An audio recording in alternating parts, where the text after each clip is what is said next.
The opinions expressed in the following program do not necessarily reflect those of our sponsors and are only those of the individual commentators. Viewer discretion is advised.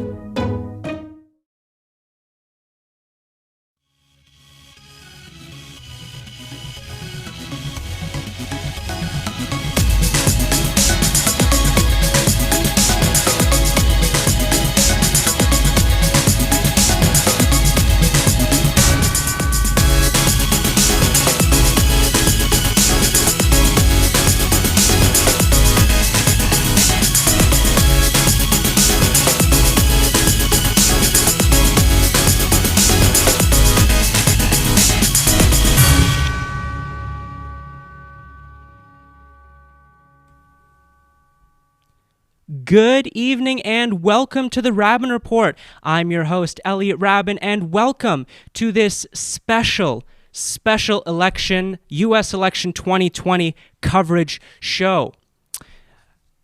I'm your host, Elliot Raben, as I mentioned, and with me is my expert panel, Christina Mangiola and Anna Rizzo. How are you guys? Good. How are you? I am excited. Me too. So on top of that, we've got special guest joining our panel, Zehavi Zynoberg. How are you, Zehavi? Close. It was Zynoberg, but... Sorry, say that again?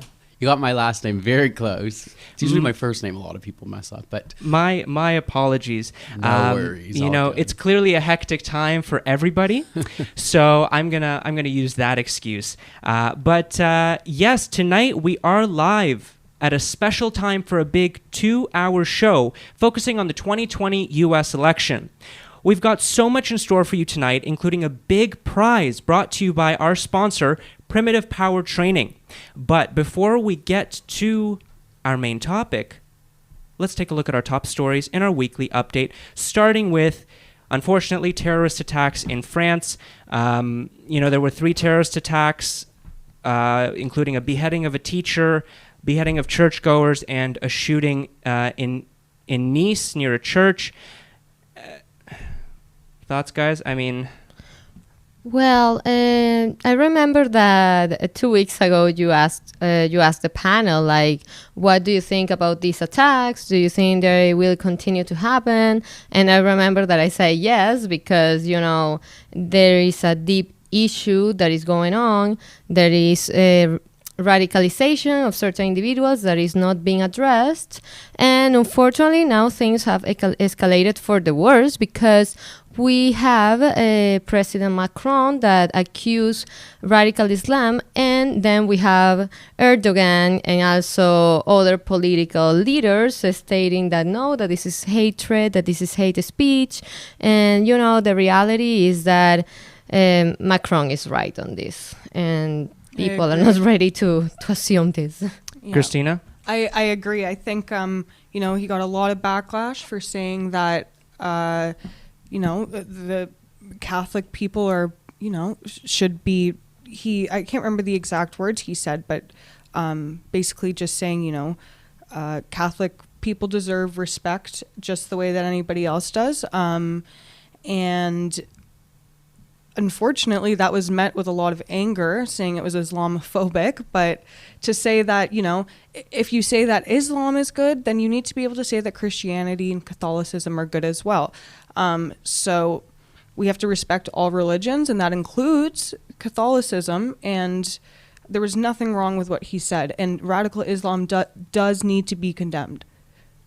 And, UAE is one of the countries that's actually supporting Macron because, all the Arab countries are boycotting him, and the UAE is saying, well, no, he's right. We need to get rid of radical Islamic terrorism. So people will say that this is Islamophobic. What is your response? Zehavi? I don't believe that France and Macron are Islamophobic. I think you've seen a lot of these European countries quite literally open their doors for a lot of immigrants over the past few years, and they've gotten a lot of flack for it. And there's been a lot of rise of right-wing parties, like in France with her name is Le Pen. Yes. Marine Le Pen, I believe it was. Yeah. yeah. So she, got a lot of attention around the same time that Donald Trump was starting to. And but I think the vast majority of European people want to live in a peaceful world. I don't believe Macron is Islamophobic, but I think he needs to get things under control. I think every leader in Europe needs to get things under control. Yeah, and speaking of things under control, it didn't stop, unfortunately, in France because in Austria, here we have it, there was also a terrorist attack where it was a coordinated attack, 6 locations, and it was in the middle of the Jewish community. And I shared a post 2 years ago. During this exact time, we did an episode on the Pittsburgh synagogue massacre. And now in Austria, there's more terrorism. So the Jewish community is under attack. Christianity is under attack. What can we do? How do we stop this? Because we need to address the issue here is radicalization and extremism, and we need to stop saying that it's Islamophobic when there's an issue clearly with radicalized Muslim people. That doesn't mean that there's anything wrong with being Muslim, but we need to address the issue at hand. There's, when white supremacists come out and kill people or do whatever it is they do, we say, white people, you need to stand up against this and say something. And white people are responsible for condemning white supremacy, but we are not making Muslims condemn Islamic extremism. What sense does that make? Or when Catholic priests, there's a history of child sexual abuse, other priests will come out and say that is wrong. And it's not a stab at priests or at Christians, but if there's something happening within a community, the community needs to address it. It's not Islamophobic, and I'm sick of that. There's people who are like not just losing their lives. These are losing their lives in the most awful, heinous, brutal ways. Yeah, actually, one of the victims in the church in Nice was a Brazilian immigrant, a black woman, mother of 2 kids. And, I always see a lot of progressives and a lot of left-wing people condemning this and that when the victim is a minority. Where are they now? That's my question. Where are they? Because this one was a minority. This one was slaughtered in a church, basically, by an Islamist, that's the term. And I don't say like if the person that commits the attack is another minority, this doesn't deserve attention. Like that's not the way it should be. And it's, you're right, because I remember the one time that a Orthodox religious Jewish man in Israel committed a crime, which he attacked people at the gay pride parade in Israel, and he was completely condemned, right? But again, that's the last time that I can recall of something happening like this. And again, the Jewish community, everybody condemned him, right? So I think you guys are right. We do have to make sure that there's no hypocrisy in these situations. No double standard. No. Yeah, no double standard. So now let's move on to our final update in our weekly update, which is a coronavirus update, because generally, to put it nicely, shit is hitting the fan. And Ontario has hit over 1,000 cases, 1,050 today, which is a record. Cases are up in general. There's a lockdown happening in the UK. They're imposing an entire nationwide lockdown. People are pissed. People are rioting. Over here in Toronto, Peel, York region, we've had a lockdown where they closed gyms, they closed indoor dining. Is this the right move? Should we be closing these things? However, schools are still open. So why is somewhere where so many people on a daily basis are coming together not being shut down, but we're shutting down things that have capacities that are set up to be distanced? I personally am not comfortable with indoor dining yet, but if I were to, and I was far away from other tables and waiters were wearing their masks and whatever other precautions are there, that seems a lot safer to me than being in a closed space of a classroom with 30 other kids, and you're not actually distanced. You can say that you're keeping kids 2 meters apart, but no, you are not. Most kids in elementary school don't understand the concept of distancing, so. And they don't want to, right? They want to be with their friends. They want to be socializing. And can you imagine yourself back in, I don't know, grade 3, grade 4, having to wear a mask, not able to play with your friends in the park, you know? I have 4, I don't know what the actual word is for combination of nephews and nieces. There's no like gender neutral word for it, but my Nephesis? Sure. I think nibblings is actually what is the actual term, which I am definitely not going to be saying, because no. I will. In any case, I have my oldest nephew is just turned 9 in September, and at first it seemed for a lot of these kids like an extended March break vacation, but I could see just from talking to him and just from the general discourse I was seeing from just the things that he was saying. He misses his friends, and I think the masks are turning out not to be such a big issue. People are getting creative with them with the lanyards.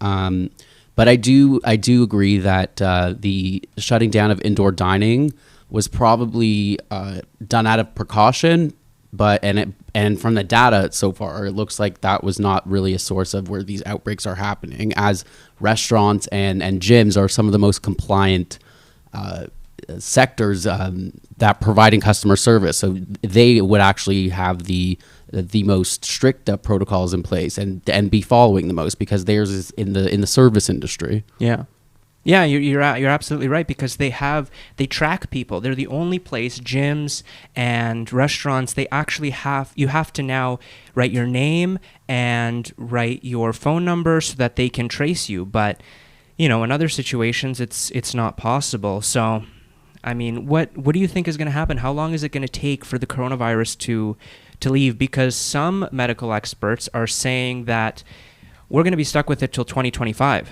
What do you guys think, Anna?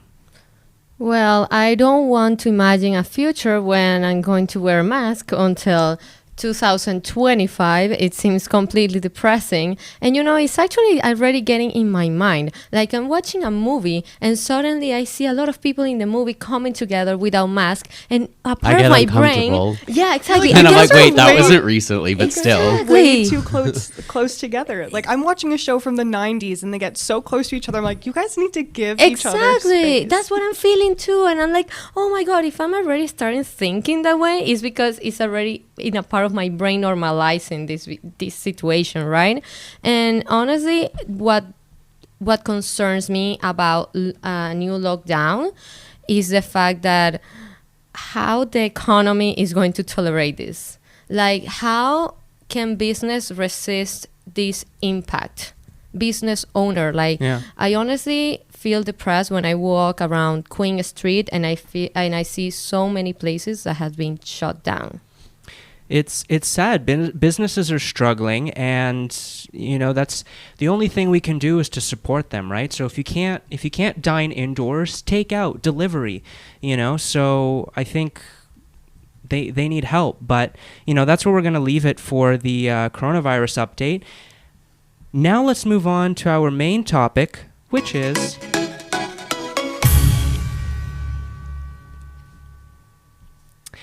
the U.S. election 2020. Well, here we are. 4 years ago, the Raben Report brought you our first ever special on the 2016 U.S. election. Things haven't changed that much in the last 4 years when it comes to politics. Don't believe me? Let me read you my exact introduction from 2016. You ready for this? Tonight is the night of all nights. It's the series finale of the United States, right here on the Raben Report. I'm kidding, somewhat. truth is, tonight's the night the American people will decide the fate of their country. They decide between Democratic presidential nominee Hillary Clinton and Republican presidential nominee Donald Trump. Regardless of whom you support, this year-long campaign has divided not only the country, but the world as well. So, aside from the candidates, the sentiments are the same. What is different is that this election is taking place during an extraordinary time, a worldwide pandemic. There has been a lot of concern regarding mail-in ballots and how long it will take to get the results, and of course, if those results aren't rigged in any favor. Tonight, if you'd like to get an honest perspective from young people, the future of our world, from a completely independent media organization, the Raben Report, we're not owned by anybody, then you've come to the right place. Now, I'd like to inform our audience of the amazing contest we actually have in store for you, brought to you by Primitive Power Training. Primitive Power Training is not your average gym. It's the whole package. With its science-backed rapid evolution formula, Primitive Power Training maximizes your progress and minimizes your evolution timeline. Whether it's to bulk up or cut down, PPT will work day and night to help you reach your goals.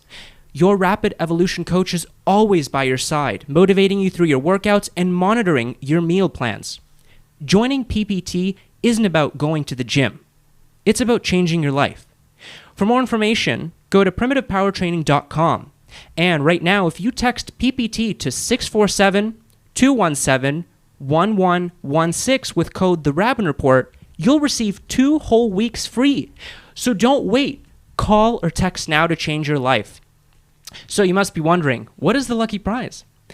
Well, one lucky viewer of the show will win a whopping $75 gift card to Amazon. That's right, one of you will win a shopping spree from the comfort of your own couch. The only way to enter is to comment on our show's Facebook Live feed. The winner will be announced tomorrow, but you can only enter right now until 11 p.m. during this special. So comment, let us know your thoughts. Without further ado, it's time to get down to the nitty-gritty, as they say in the Forgotten HQ. Let's begin. We're going to start with Trump's presidency from 2016 to 2020. It's been a roller coaster, to say the least, but in your perspective, guys, what have the last 4 years looked like under Trump? Chaotic, but I think that's exactly what he intended when he announced his candidacy. I think that was his goal, was chaos, but chaos in terms of shaking up the system and draining the swamp. I'm not entirely sure how much of that he's actually accomplished. But I think when it comes to foreign policy, as I said before, chaotic good seems to be the theme with Trump in terms of the peace deals with Israel, in terms of North Korea and China and Iran. That I think in that respect, that's really the takeaway a lot of people feel, especially in this election, is chaos and a lot of tension. Mm-hmm. Now, go ahead, Annie. Yep. Well, I don't agree, especially in the part of the foreign policy of President Trump, especially if you look, for example, at the Iranian nuclear deal. Like, cases like that are an example of like deals that shouldn't have existed in the first place, because the fact is that Iran wasn't going to respect that. And I agree with you. And also the fact of sanctions to countries that are a danger, not only to America, but also to the region, like Venezuela. And yes, also like to be more strict with the Cuban regime. And that kind of situations, like those are the key parts that I don't consider messy. And also when it comes to China, it depends. Like Trump has condemned Chinese aggression to Muslim minorities. He has actually met with leaders. And that's something that, it should be recognized, I think. Interesting perspective, Christina. Just to the original question of what the past 4 years has looked like, I agree. Chaotic is a good word. Thank you. I think we also have to acknowledge that this, before the election, for how long were we preparing ourselves for how foolish the election was going to be with Trump running back in when was it? It was 2016 that he won. So, there were years leading up to that where he was hinting at it. He was teasing it. It was already this big media show before it even happened.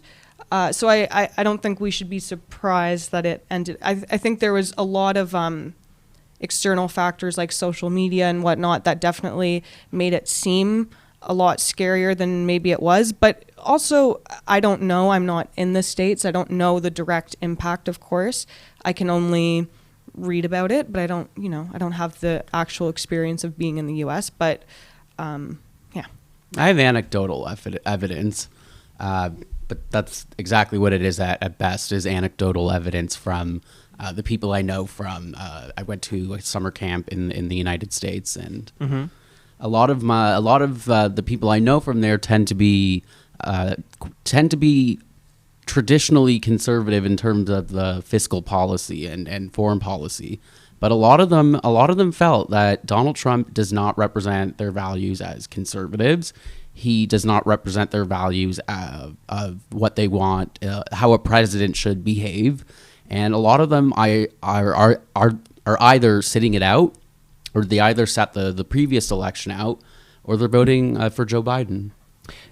Well, you actually relate to that because you're a conservative in Canada and you don't support Trump. That's right. I wouldn't call myself a Democratic Party supporter per se. I think I would probably register as a independent if I lived in the States. But yes, I do vote conservative in Canada. I carry values of fiscal restraint and fiscal responsibility, foreign policy, pro-Israel, all those sort of things. Socially, obviously, I'm pro LGBT rights and women's rights and everything like that. But Donald Trump is completely unfit to be president, and I pray that tonight we say goodbye. Wow, strong testimony, Anna. Well, what's your perspective on this? My perspective on this is that, well, just as he mentioned, he knows some people in the States that are like not voting for Trump for different reasons. In my case, I know also a lot of people in the States, either Latin Americans living there or also like American nationals that are actually voting for Trump. And it is not because they consider that Trump is the best guy to run the office. It's just that they don't consider that the Democratic Party is the best right now either. Like, one of the reasons why they want to vote for Trump is actually because of the tax overhaul that they got in 2017. Like the fact that even though the tax was aiming particularly at corporations, also impacted favorably the middle class. So on that order of idea, people have their reasons, right? And that brings us to my next question, which is, what are his accomplishments and his failures during his 4 years? Has he delivered on his promises? And on the promises he delivered, was it a good thing that he delivered or a bad thing that he delivered? Christina, let's start with you. Okay, so I'm sure people who tune in regularly know I am not a Trump supporter. I don't like him. I have nothing but bad things to say. But for the conversation, I do have to acknowledge that there are things that he has done right. All politicians, he's an exception because he's like a comedy show. But he did get some things done. So one thing would be that he said he was going to create jobs, and he did. He did create jobs. Unemployment is the lowest it's ever been since 2000. I have to give him that. Yeah, black unemployment as well is 5.5%. Yeah, and Latinos actually before the pandemics, it was the lowest. Like, unemployment was the lowest among the Latin community. Wow. He vowed to make voting and other political engagements more accessible. So people who weren't voting as much or who had never voted in the past, he had made it more accessible and easier for people to vote. How? I have to look into it, but there was, I don't remember the specific the specific case, but I know that he did. I don't know if it actually changed the voter turnout, but I'm pretty sure he did vow to get people who weren't voting, and that happened. Well, maybe not for him. Right. And he also declared the opioid crisis, like he declared it a national health crisis, which I think was a really good move, because I'm a big believer in treating addiction and drugs as a health crisis rather than a criminal issue. So I did appreciate that. But you know, I think he did go wrong in many places as well. Which are? Well, I'll pass it on. I don't want to talk. Yeah, for too long. can I give my choices? Wow. You seem very excited. I wonder why. Look, I despise Donald Trump as much why. as the next person, but maybe not the next person, because there are people that do like him. But there are policies of his and accomplishments of his that I do think are good. Israel, the peace deals, for example, is probably the one that comes to mind for me the most as a Jew. I think I never in a million years probably would have predicted that Israel and 3 Arab countries, especially Bahrain and Sudan, UAE also, to normalize peace relations with Israel. And I don't think Donald Trump was necessarily the one who got the nitty-gritty details decided. I think he was mostly the one that facilitated the discussion, which is still a victory. So I think that's good. I think the economy, yes, he was good for the stock market. Let's not lie. But I think beyond that, a lot of his victories are really just reactionary. And I think there are things like the Israel peace deals that I don't see if Democrats win back the White House and the Senate. I just don't see them reversing it. And the Iran deal, they'll rejoin it, but I think leaving the Iran deal was another thing. I think was a good thing by Trump. Interesting. So, you know, we're talking about his positive things, his accomplishments, but I'm very curious to hear your takes on his failures / scandals. Stormy Daniels comes to mind. That's the only one. That's the most the most apparent one. Well, that's the one that comes to mind. So and the grab them by the kitty. Yep. Right. Meow. You know, what else comes to mind? You know, because clearly there's so much going on. Collusion with Russia, supposed collusion with Russia. You know, some people say that it's happened. Some people say that it hasn't happened. Anna, your take? My take when it comes to his mistakes is the tariffs on Chinese products. Like he didn't put tariffs, or he did? He did. So that's something that I recognize that it isn't the best step to take. Not because China is, you know, the good side of the coin. Actually, if something that reading about both of their plans, something that both Biden and Trump have in common is that China is going to have a hard time in the next administration, for sure. But tariffs, what happened with tariffs? That in the end, the person that is hurt is the consumer. And that's something that I recognize that Trump did wrong on his administration. So would you say that putting tariffs on Canadian aluminum was also wrong?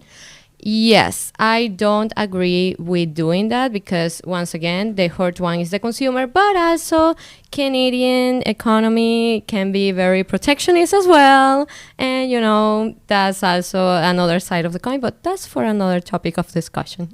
But isn't protectionism exactly what Canada needs to do, considering Trump is such a protectionist? He's so pro-American, buy American, you know? Yes, but Canada was that way even before Trump. That's the thing.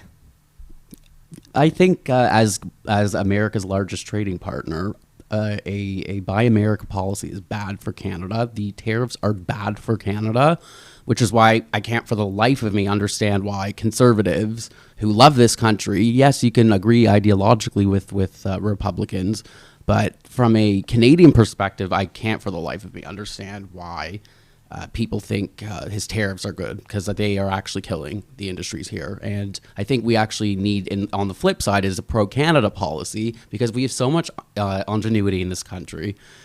But as America's largest trading partner, it's important that there's good lines, especially Ontario.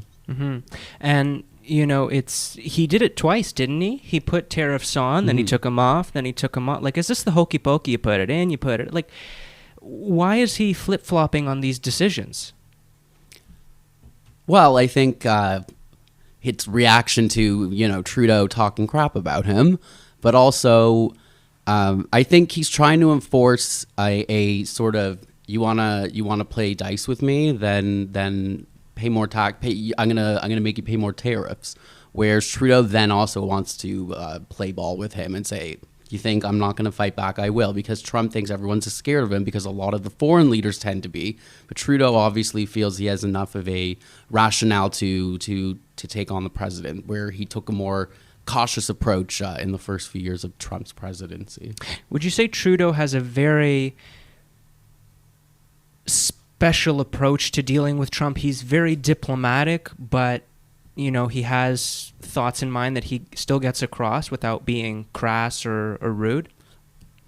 I think Trudeau's approach to Trump has actually, in at the beginning at least, I thought it was a lot more pragmatic and a lot more sensible than now, because I think now he probably thinks he might not be there for much longer, and I can really just kind of go about how I want to do things. Whereas before, he knew he was in the presidency, so he had to play ball with him. And I think he was, for the most part, smart until he started talking to other leaders around the world, and then it leaks. Not so good. And Trump usually has to have an opinion when he finds out someone's talking about him. So yeah, it's just past 9:30. So what we're gonna do is we're actually gonna go to a live results update. Anna is monitoring the results on NPR, which is the least biased news source we could find in America. We didn't want to go Fox or CNN. We wanted to go somewhere that's not biased in any case. So let's take a look on your screen right now, the results. So Biden is leading with 122 delegates, and Trump has 92. Some of the key states are... What are some of the key states that we're looking at right now, Zehavi? I'm looking at Ohio, which a lot of people, it's usually considered the bellwether state. The one, whoever wins it usually wins the presidency. Trump won it by, I think, about 7 points last time. And a lot of people in their projections, but also the polls, thought it's probably going to be one of those states Trump keeps. Doesn't seem to be looking like that right now. Georgia... Is it shaded blue? I can't see. Georgia? Georgia is still gray. Okay, so Georgia... From what I see. Florida, I actually expected Trump to do well there for the same reason that you mentioned, because of his support with Latinos. But also, it's his home state, this election. That's true. That makes a difference. But also, the population of Florida is very weird. It's a microcosm of so many different groups. I mean, it is a swing state, right? But another swing state that is important, and we're going to go back to the results right now, is Texas. Texas has 38 delegates, and it's leaning blue. Who was this expected? I'm seeing it teetering red as of 9:34 on my end. Well, let's just consult. We're going to stick Senate, to the Senate. So we're gonna presidential. It's like I think 20,000 votes between them, which is still huge for Biden. But what's interesting is that these are just the live votes, right? Imagine how many mail-in ballots, right?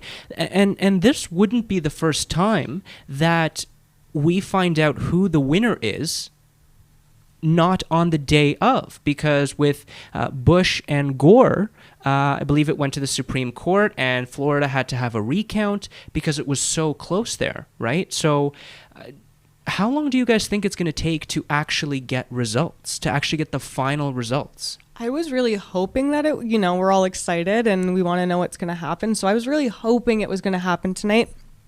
But just considering the way that things are going right now, I think we can probably expect to see something tomorrow.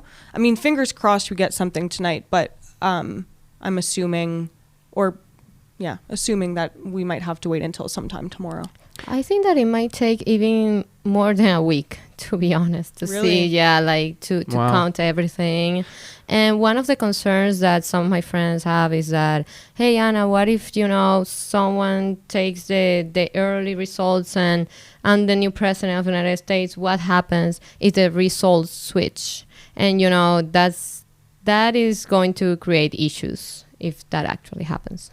And, it's just, I don't even know, like, if it takes so long, are people going to say, well, you know what, doesn't matter about the mail-in ballots? Because something I do want to mention is for those of you who were following the Conservative Party of Canada convention, there was a 7-hour delay because of the fact that the machines were not correctly processing the mail-in ballots. A 7-hour delay. Can you imagine listening? I like, watched. You watched? That was something. I watched too, and I was just thinking, like, can you imagine listening to 7 hours of myself? I don't even want to do that.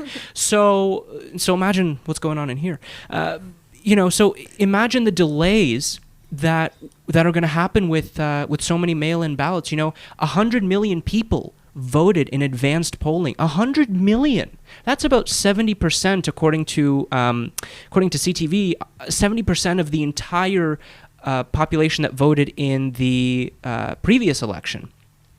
So, how do you like?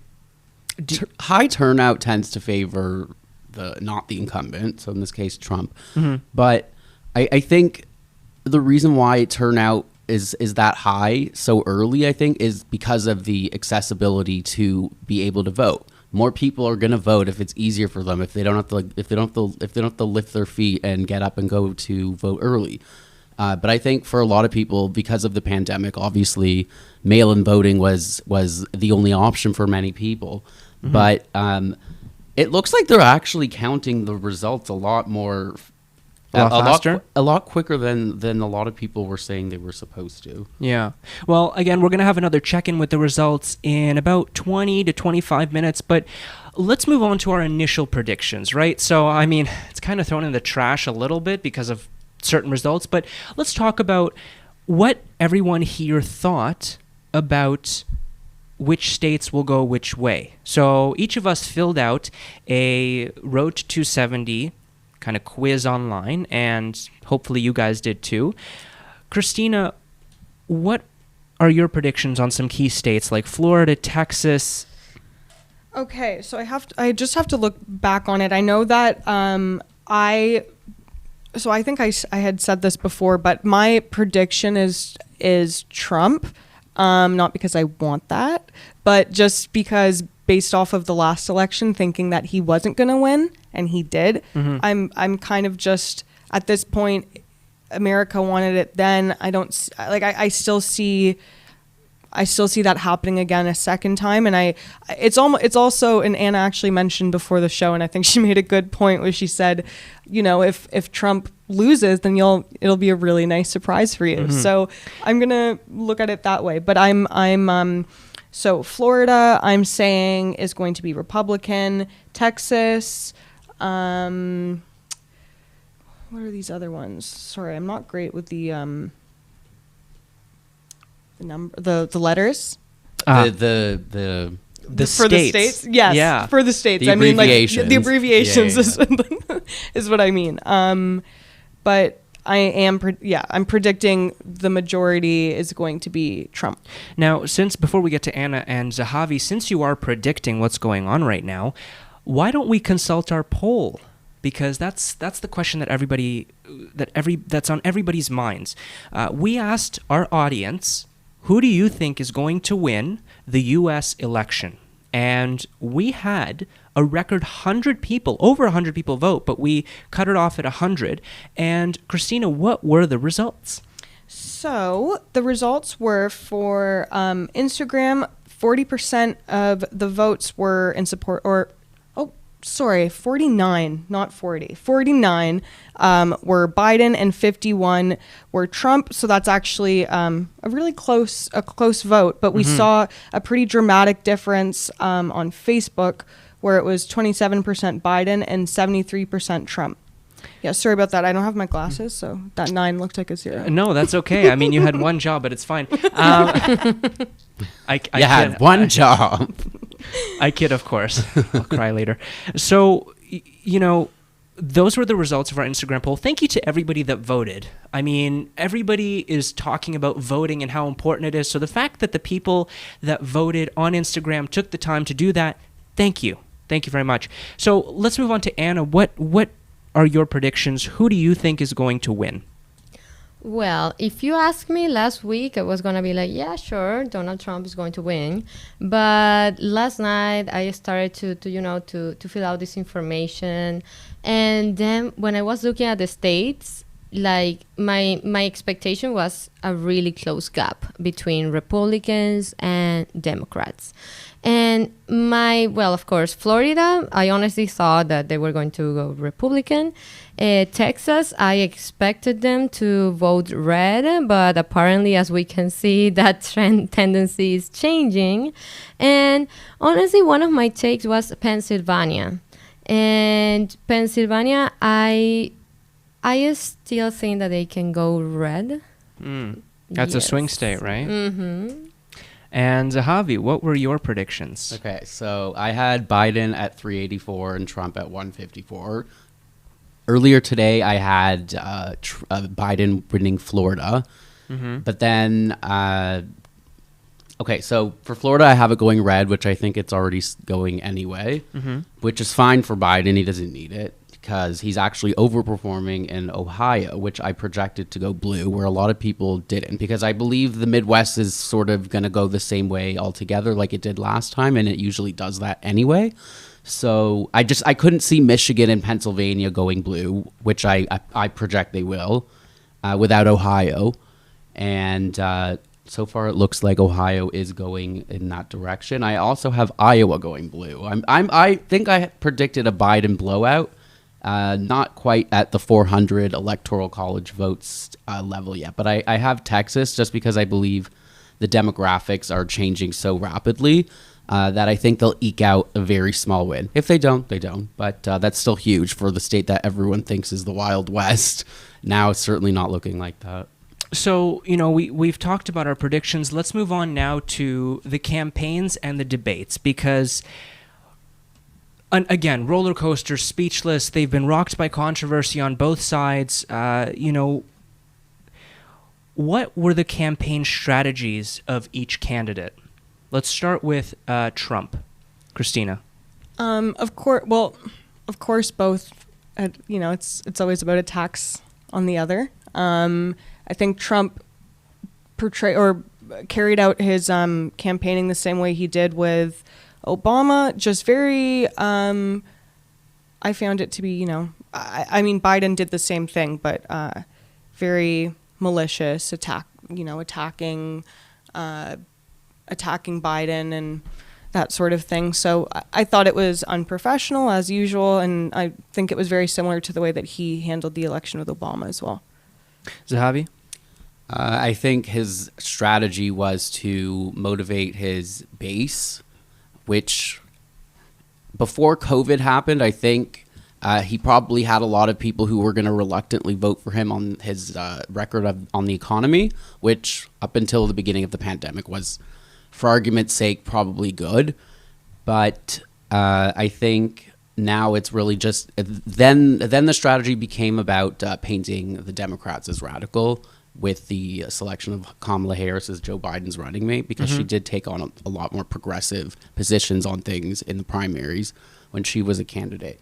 But I don't think they've been effective. I think when it comes to the candidates, a lot of people made up their minds before even September. People know these two men. One of them, it was the vice president for 8 years, and one of them's the Donald Trump and the president. So, are you sure though? Because I mean, you look at when Hillary Clinton was running, and she's part of that same circle of Obama and Biden, and people went to Trump. So are you sure that people right away had their minds made up, like, well, Biden and Trump, okay, I'm going to go Biden, okay, I'm going to go Trump? I mean, majority of people, yes, but there's a reason that some states are swing states. So are you really sure that everybody was right away? My gut tells me that the choice between Hillary Clinton and Donald Trump 4 years ago was one a lot of people did not want to have to make. And Donald Trump was an unknown entity as a politician. now that he's an incumbent, that usually is not a good thing when he has a record. And when it comes to the pandemic, his record's it's not that great. And that's an understatement. But I see the comments that people are saying that the betting websites are saying that Trump has a 63% chance of winning. I'm not really sure how people can make that, or the betting sites can make that proclamation, or how they can make that projection when half the vote's not even in a lot of the states. Arizona has not even started reporting yet. So Interesting. we'll see.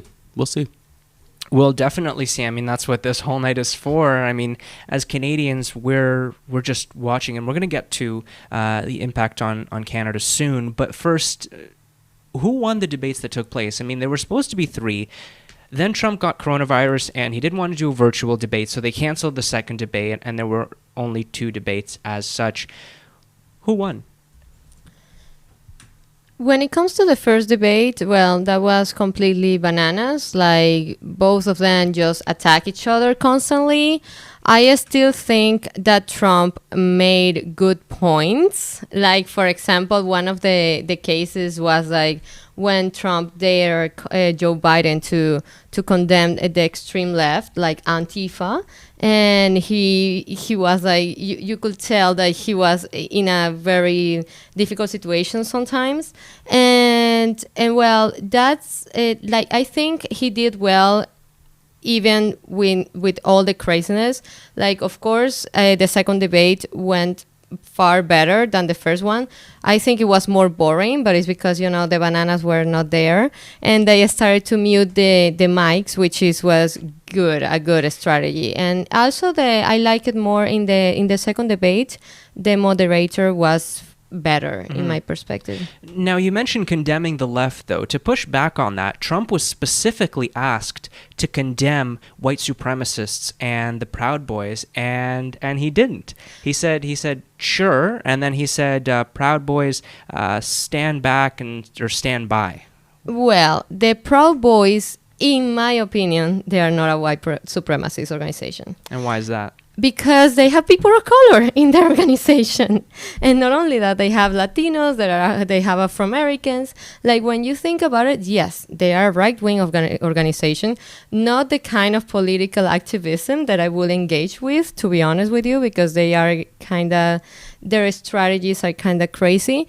But to call them a white supremacy organization, I don't think that's 100% accurate, to be honest. Like, one of their leaders is literally an Afro-Cuban that identify as such. That is true. I know there's a YouTube channel, All Gas No Brakes, and he goes to a Proud Boys rally, and there's actually quite a few Latinos and Black people. But I mean, I feel like those things not that they can exist together, but I mean, there can still be, the bad apples of a group. And just because there are people of color who identify as a Proud Boy or within that organization doesn't mean that there isn't other things going on there. Yeah, clearly there's a lot of controversy. Zehavi, you wanted to add on to that? Well, I'll just say that if Donald Trump struggles so hard, whether he's being serious about it or he's not, like, he has a very large support from Orthodox Jews, and maybe not Jews as a whole. A lot of them actually tend to be more Democratic by a 2/3 majority, I think. But Orthodox Jews are they're huge Trump supporters. American Jews living in Israel, big Donald Trump supporters.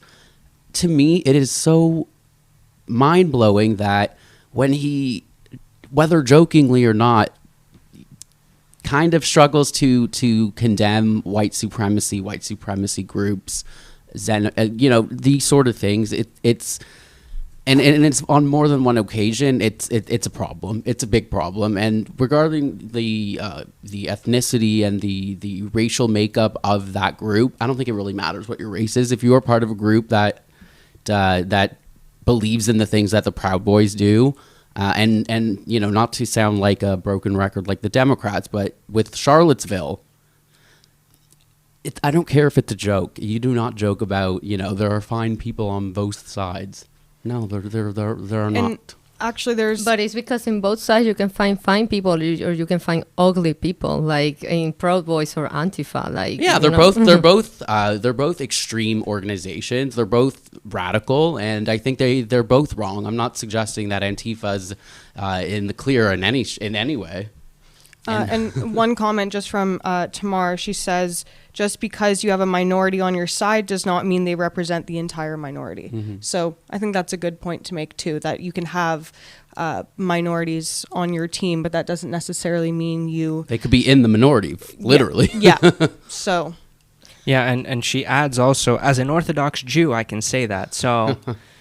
Actually, something interesting speaking about white supremacy is that on April of 2020, the Trump administration became the first one to label a white supremacist group a terrorist organization.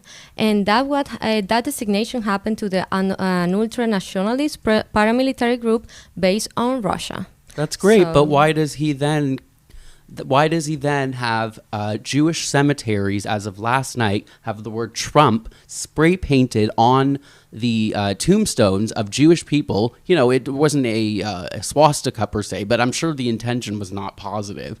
It's those types of things that, they snowball and they get bigger and they become more of a problem. And for him to allow it, especially, he has an Orthodox son, and his daughter converted to Judaism. Mm-hmm. Respect and leadership and tikkun olam, which is doing good in the world.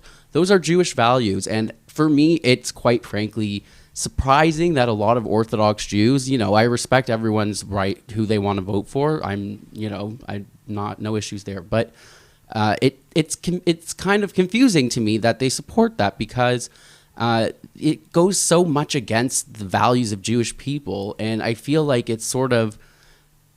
It's a dangerous path, but we'll see. And in terms of dangerous path, in terms of impact, let's talk about the impact on Canada. Actually, no, we're not. We're going to go to a results update, actually, because that's what the graphic says, so that's what we'll do. So let's take a look at the results right now. Anna has pulled them up on screen. Biden is leading by 131. Trump is at 92. Florida is now leaning red. Texas is still leaning blue. North Carolina is leaning blue. Is that something that we expected?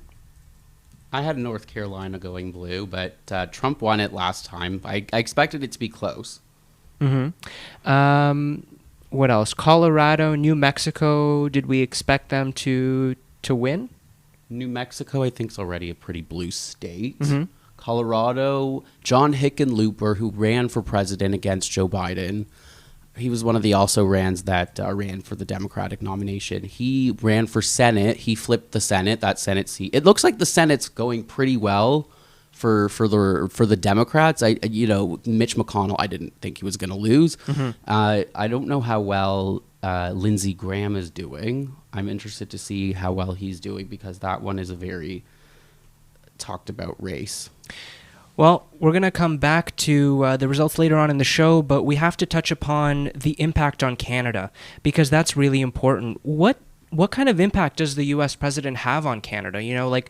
We mentioned earlier that it used to be, or actually I was having this conversation with somebody, it used to be that whatever the president was, that's what we dealt with. But do you find that now we live in a time that that it really matters who is president? Yeah, well, I mean, just like the Canadian media, the way that they cover this as if it's like our politics, it's become such a big deal to Canadians. I think that I can't necessarily say when that began, when we became so invested in American politics, but honey, I was watching the 2004 election. Yeah. When how old was I? I think I was 11. I was watching that. How old are you now? 27. I know. I'm so young looking. Right? Wow. Wow. For tips on how to look young, consult Zehavi. I'm not gonna say 27 your last is name. young. I will say I just got my hair done today. So Looks good. Thank you. Looks good. But back to the impact on Canada. Yes. I think it makes sense that we do pay attention to what's happening in America. I mean, there are neighbors. There's how much travel and sorry, I'm losing my train of thought. Just come back to me. Okay. Bye-bye. Anna. Well, honestly, I perceive that everyone in Canada is paying more attention to U.S. politics than to Canadian politics per se. That is also true. Eh. That's very true. And also, I think that is because it's not only because of this election. I remember that even when it was Obama against Romney and, Hillary and against Trump and whatever, like, everyone cares about the U.S. election. Mm-hmm. The U.S. election is basically the Roman Empire of the modern times. Like, people care what they do. People care about their impact in the world. And even in my country, in Venezuela, I think that everyone is like, oh, crazy looking at the elections. And I'm like, oh, well, they don't have free elections over there, so they better bother about another one. Zehavi. The impact on Canada is pretty big because I mentioned before we're their largest trading partner. And I think that specifically is probably from a public policy perspective what lawmakers in this country are going to be looking towards when they look at the results. I see that the chat, everyone seems to be asking, what is tikkun olam? Yes, it's not a phrase most people in this country would be familiar with. It literally means repairing the world in Hebrew. Mm-hmm. So it's one of many Jewish values that we give back and do good in the world. So I don't believe Donald Trump represents that, and I don't understand why a lot of other Jews think he does. But that's their. But do you think that Biden will represent that, considering that he also supported actual interventions in Iraq and in Afghanistan, and that can happen again? Interventionism in the Middle East? I think the first job that needs to happen is healing the crisis of division in the United States. And I think Joe Biden, and I had a lot of issues with Joe Biden from a policy perspective, especially when he was the vice president. But I don't think it's fair to really judge a person on how they were a certain amount of time ago. Look, he was the vice president literally quite before Donald Trump became president. But the character of which Joe Biden comes across and the way that he's conducted himself, he was best friends with John McCain, who ran against his running mate for president, mm-hmm. whose wife, by the way, and daughter endorsed Joe Biden this time, and that they're no Democrats. Mm-hmm. Well, again, like the impact on Canada, we had a comment from Sadia that says it should matter a lot to us. And clearly it does, because the U.S. is a superpower, and that's something that we have to pay attention to. That's what I was trying to get at earlier, just that we rely on them for so many things. And actually, a former guest, Jake, he had said, we rely on them to be more conservative than us. Otherwise, mm-hmm. we'd be stuck doing the things that they're doing. So that's true. Yeah, that's true. We are going to take a quick look at the results one more time before we go to a quick break. The results, we're still at 131 and 92. Nothing has changed since. So as such, I'm seeing a whole different. I'm seeing from Associated Press that Texas, with 67% reporting, has Donald Trump at 50.4% and Joe Biden at 48.3%. Still very close. That's what we have in Texas here. Why are the numbers different? I feel like that's... Oh, yeah, it's the numbers are right, but the shade of the state is different. Odd. Very odd. I mean, maybe again... refresh the page. Yeah, we could try that. But that's the end of the first hour of the Raben Report's live election special. We'll be right back after this short break. And we are back. Welcome to the second hour of the Raben Report's live election special 2020. I'm your host, Elliot Raben, and if you're just joining us, our panel with special guest Zehavi Zynoberg has been talking about the last 4 years under Trump's presidency. And now we'll move on to the top 4 issues at hand. We're going to be talking about the economic policy, foreign policy, social policy, and environmental policy. But first, I'd like to remind our viewers of our incredible contest we have going on during this show, brought to you by Primitive Power Training. To those of you just joining us once again, we've got a great contest, and during this special episode, right now you can enter this contest. Just by commenting on our Facebook Live feed, you'll be entered in a giveaway for a $75 Amazon gift card sponsored by Primitive Power Training. Whether it's to bulk up or cut down, Primitive Power Training will work day and night to help you reach your goals. Joining PPT isn't about going to the gym. It's about changing your life. And right now, if you text PPT to 647-217-1116 with code the Raben Report, you'll receive 2 whole weeks free. So don't wait. Call or text now to change your life. So not only are you going to get 2 weeks free if you text the Raben Report, you could win a $75 gift card from Primitive Power Training just by commenting on our feed. So we've got a lot of comments coming in. It's not too late to enter, so I encourage you all to enter. So we're going to move on now to economic policy. What are each candidate's economic policies? I mean, I don't know how much simpler I can ask that question. Let's start with, we're going to start on taxes. Anna. Is it working now? Oh, yeah, it's working. So when it comes to taxes, the president of the U.S., like I said before, he did a tax overhaul in 2017. And one of his decisions is that he wants to extend that not only to corporations but to individuals. So his promise about that is, to continue extending this until 2000, between 2000.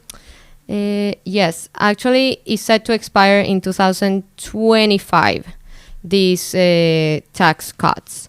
So that's one of the things. And like I said before, the target originally was corporations, which they found benefits on this, that to be honest, that linked to the rate of unemployment that we mentioned before. Because obviously, if you get incentives, if you get to keep part of the money, you can reinvest, you can create jobs, and that's part of the solution. Also, I was talking to one of my friends in Florida, and she just told me, one of the things that I liked about the Trump administration was when I was receiving my paycheck, and she used to get a tax reduction of $300, and then she suddenly saw that she had only paid in taxes $200 or $150. That's the kind of thing that people appreciate, because you can decide with your money without giving it to bureaucrats. And you're right, tax cuts is really important. That's something that Trump is doing. Individual income tax cuts, which will actually cost the government $1.5 trillion. Yeah. He also wants to raise the IRS budget by about $15 billion over a decade. He's also offering Made in America tax credits for companies and expanding the Opportunity Zones program to boost investment in economically distressed communities. So let's continue talking about Trump's tax policies. You can also mention the fact that he also called for permanent payroll tax cuts. Mm-hmm. That's one of the things. Yeah. And just for our viewers that don't know, what does that mean? Well, pretty much that's something that I need to dig out more, but yeah, basically it's like a tax cut in the payroll. So I think we have it. I think we have it in Canada like that. I don't think we refer to it as that, but there is. Are you referring to the tax that's taken off of a payroll? Yes. The income tax. Yeah, income tax. So I guess okay, yeah. So we do have that here, but we just refer to it as income tax. It seems like all these terms and definitions are way more complicated in the right? States. It just gets so confusing. It's because they leave everything to the states, and the states never get anything right because. Now let's talk about Biden's policies, because he actually wants to raise taxes he wants to raise the top income tax rate from 37% to 39.6%, and the corporate income tax rate from 21 to 28%. He also wants to tax capital gains and dividends for those making over $1 million. Thoughts?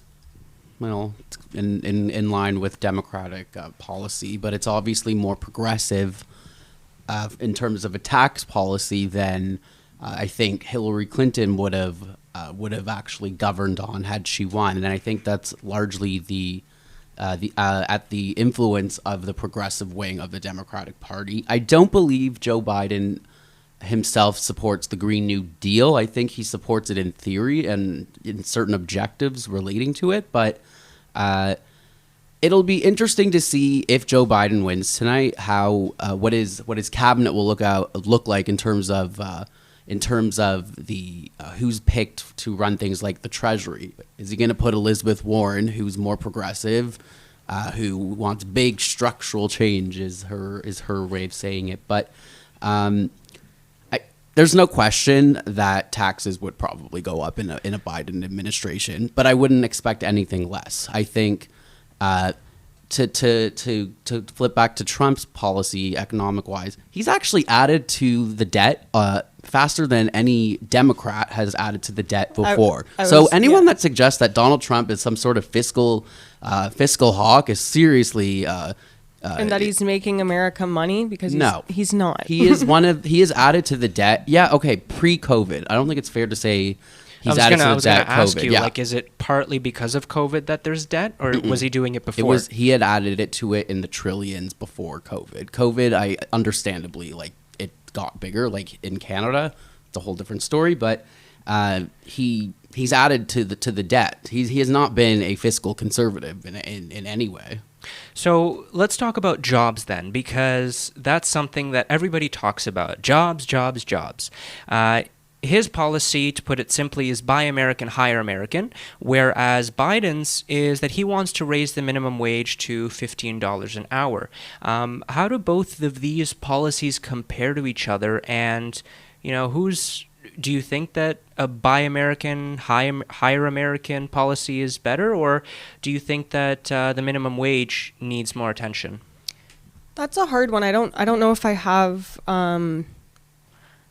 I don't know if I have a stance on that. I mean, we raised the minimum wage here to 15, or 14. Yeah. Sorry, which was still a huge jump from, I think it was 11 before. Yeah, it was. It was. I remember that.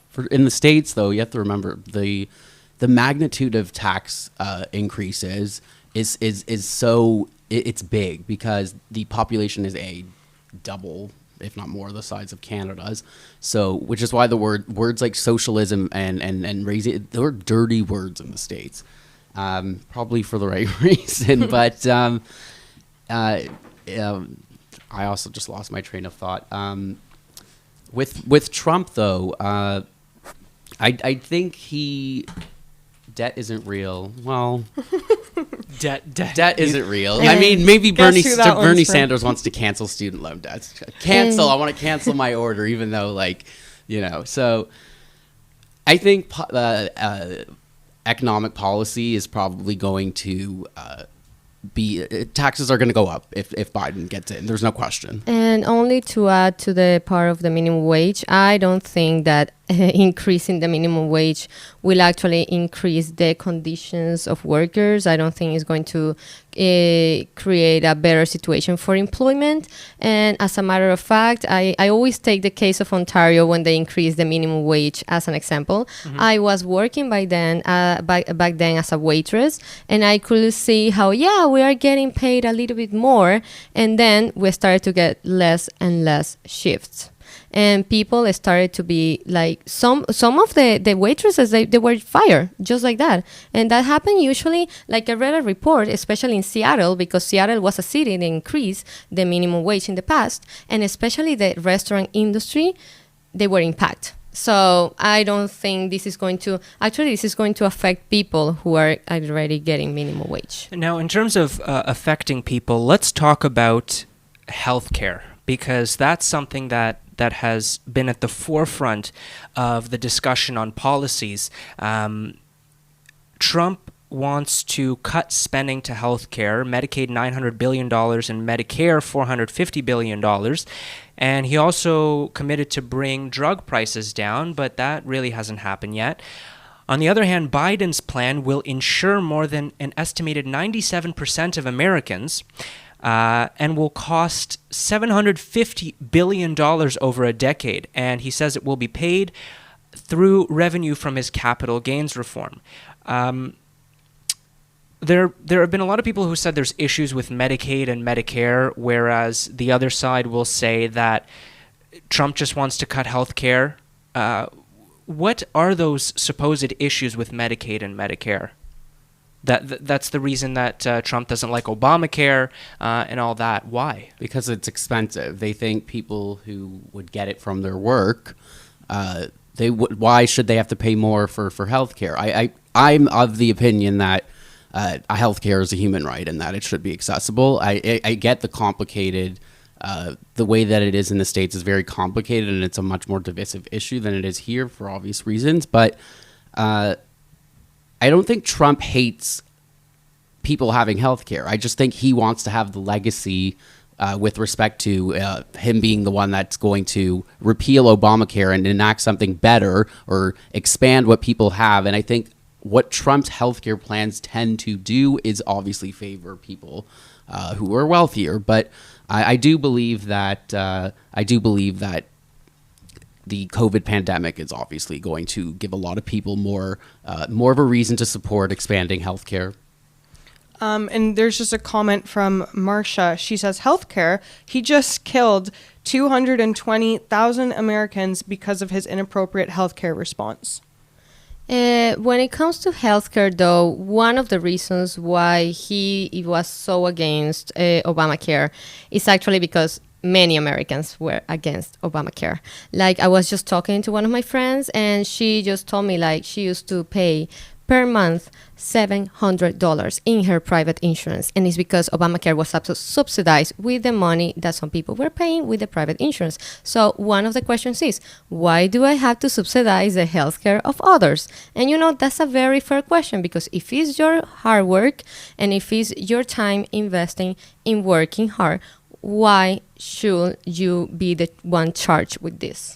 And what's interesting, though, is that people always look to Canada for their health care, right?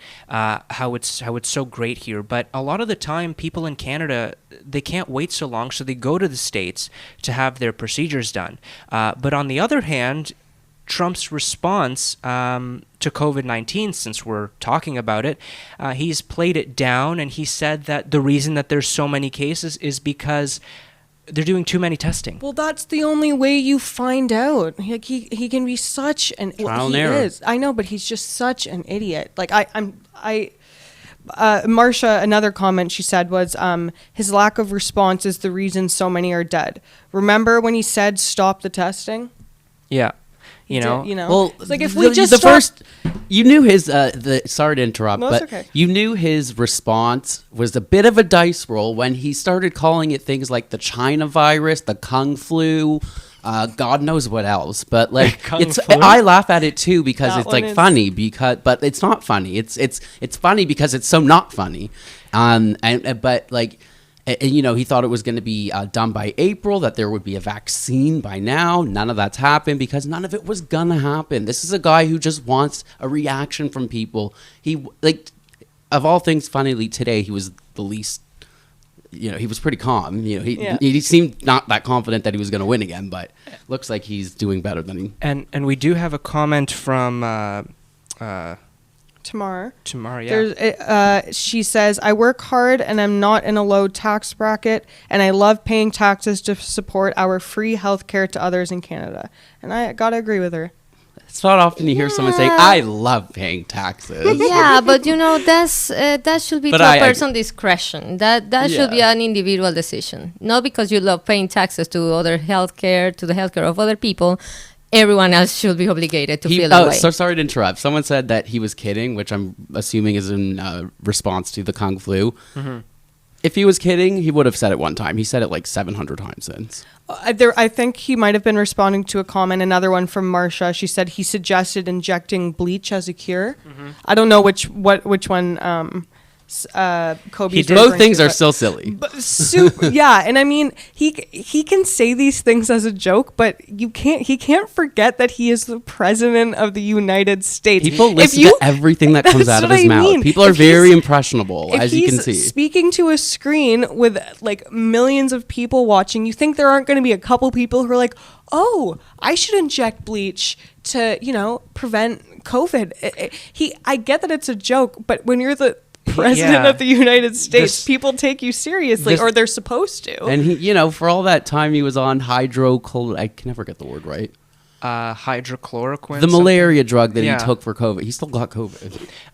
But it's funny you mentioned that about Marsha mentioned the bleach, and Christina, you said that because he's the president, he does have such an impact. Do you feel like he's treating it like he's still on The Celebrity Apprentice? Of course. This whole thing from start to finish, from his campaign leading up to the 2016 election to now, he is a joke, and all he's doing is making America look like a reality TV show, and that's how he treats everything. He's unprofessional. He is rude. He is obnoxious. He's annoying as hell. But it's so funny because so many people say, "Oh well, whatever." Like he'll be how Trump will be Trump. Boys will be boys. Blah blah blah. Like no. He's the president of the leader of the free world, arguably. He should be setting an example, whether you agree with him on policy or not. This is a job that 300 million or 300 plus million Americans look to you for guidance, especially during a pandemic. And when you joke about things like people's lives and their health care and calling a virus the Kung Flu and all these other stupid names, and then getting it, which is, basically like the ironic. That's the irony of the whole thing, is that should show people how irresponsible and unsuccessful that his response to this pandemic has been. But when it comes to that, you need to also understand that that's the way populism works in general. Like, he's going to try to attract the people that like that kind of speech. But they were already going to vote for him. But exactly. That's the people that he cares. But that's not the job of you are supposed to govern as a president for everybody, whether they voted for you or not. And yeah, I know that's kind of a cliche thing that a lot of people say when they win, but during time of crisis, you saw it. Doug Ford. People have a lot to say about him, and I'm sure he's a lot to say about them. But he rose to the occasion, and people from different sides of the aisle tend to, And in regards to his response, Trump's response to coronavirus, there was a report that came out that his rallies, I don't remember the amount of infections, but his rallies are linked to 700 deaths. 700 deaths in the States due to coronavirus because of his rallies. The thing that I have to say about that is, first, people should know. Like, if you're in the middle of the pandemic and there is someone telling me, go to my rally, I wouldn't go.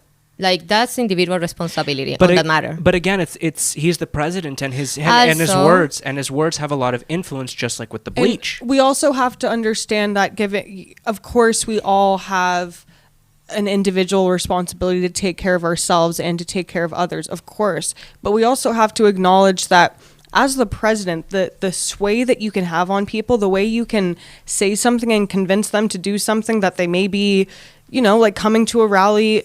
There was a rally where I can't remember how many people it was, but like nobody was wearing a mask. Yeah. And he's holding this as the president. Like, how irresponsible can you be? Like, I get that people just shouldn't have gone, but what can you expect when you say, hey, there's this rally, Donald Trump is going to be there. It's to feed Donald Trump's incredibly big ego. That's why. Yeah, and I know. I hate that I'm sounding like such a, typical like Twitter, like the echo chamber. Hater. Yeah. And because look, I don't.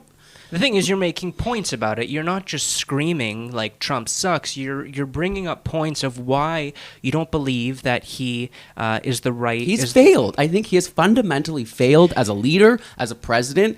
Not only to people who I think it's. I don't know what the death rate is, but it's getting close to 300,000. Incredibly That was high. incredibly preventable. Now, yeah. But how would you prevent it? Like, how do you The prevent masks. it? We don't have that. We don't have those kinds of numbers. Because you close down the economy. The United States cannot close down the entire economy. We're talking about 300 million of people.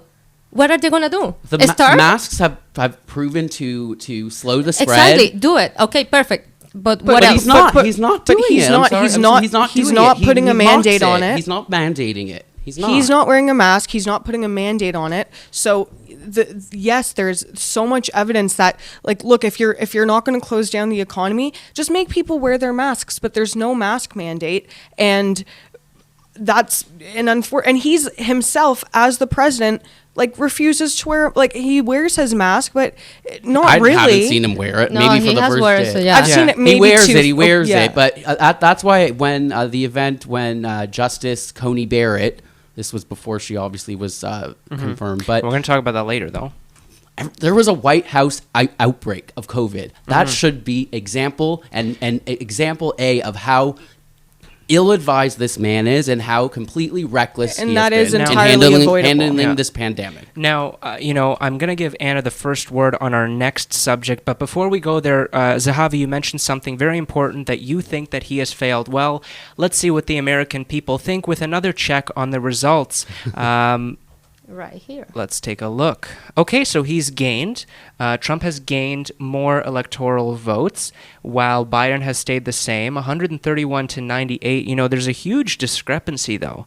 But again, how can we trust these results when this is just live? This is just today's votes, isn't it? Or are these mail-in ballots counted as well? I'm actually wondering the exact same question There- because they Me usually too. count mail-in ballots first. So that was actually one of the comments. I can't remember who said it, but somebody earlier had said that they do actually count the mail-in ballots first. So, But Pennsylvania, which was in it's in the East Coast, they're only reporting 32%, and it's not good enough. But that's the question. Is it Actually, yeah. 32% of in total, or is it 32% of today's votes? It's I think it's of votes altogether. As a matter of fact, Pennsylvania is right now 51.9% with Trump and 45. and also Tamara had just made a comment earlier when we were last looking at the chart that the reason some of the colors are off is because they're not, they haven't been declared, like it's not official. So that's why colors may not be correct or may look different. And there's someone else or Kevin Gomez, he says, check ABC because apparently NPR is very behind with their numbers. I have Well- Associated Press that has. Is it Biden. similar? It's pretty similar, yeah. But I think the NPR is probably a little bit more delayed. Well, we're obviously going to come back to the results later because there's a lot going on tonight. But right now, let's move on to foreign policy. There's a lot here. We're going to talk about, hopefully if we have enough time, we're going to talk about China, Russia, Israel in the Middle East, and North Korea. I don't know if we'll get to all that, but let's start with China. The origin of the coronavirus, and let's talk about their strategies regarding this. From the notes that I have, Trump has been very aggressive in terms of protecting American workers and to reduce the United States' large bilateral trade deficit. And the coronavirus crisis shows the need to hold China accountable, according to him. Biden, on the other hand, agrees with Trump in this. He criticized China's abusive trade practices, warning that it may pull ahead of the United States in new technologies.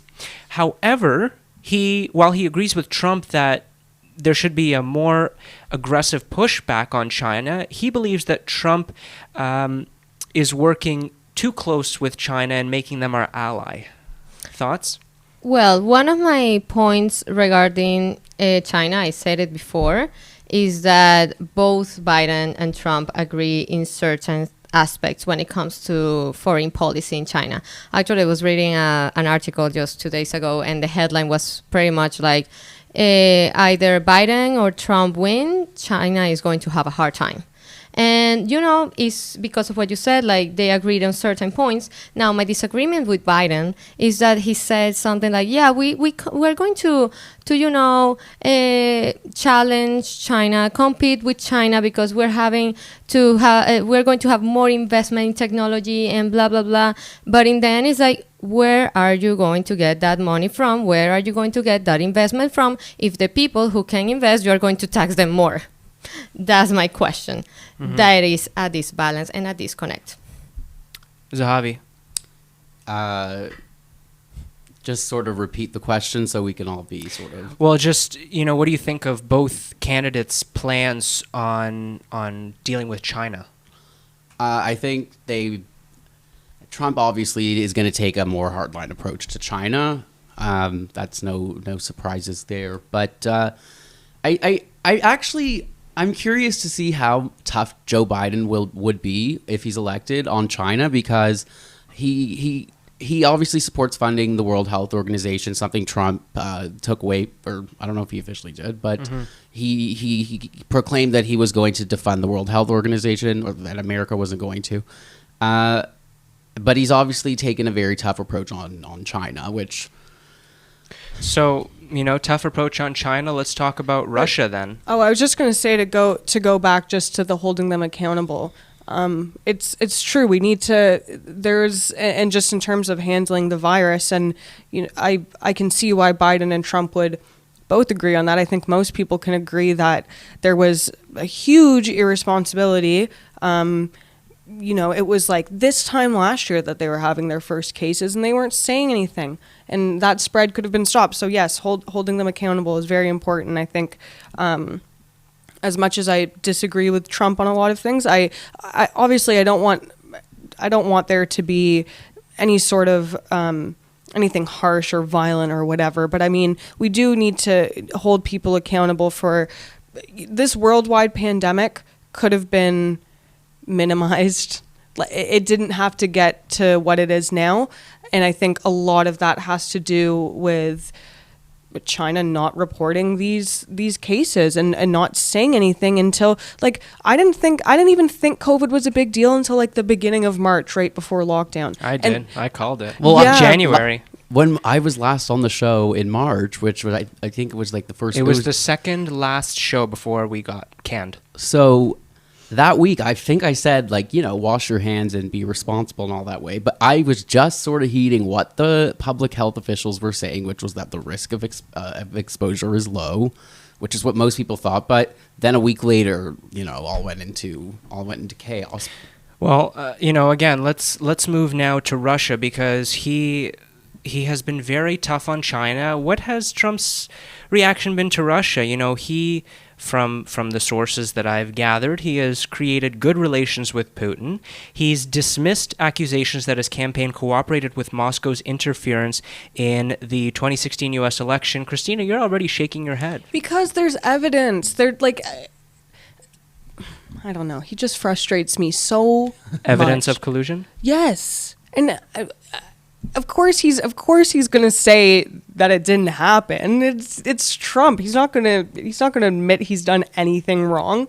Especially when he tweets "no collusion" in all caps, like at least once a week, and then follows that up with I think the hashtag MAGA. So yeah, like, it's okay, great that you say that, but like please show me some evidence the Twitter don't even get me started on that. There was one day he tweeted 200 times in a single day, and when you do the math, it works out to like 6.5 hours that he would have spent just on Twitter tweeting things. So he's an idiot, and that's that.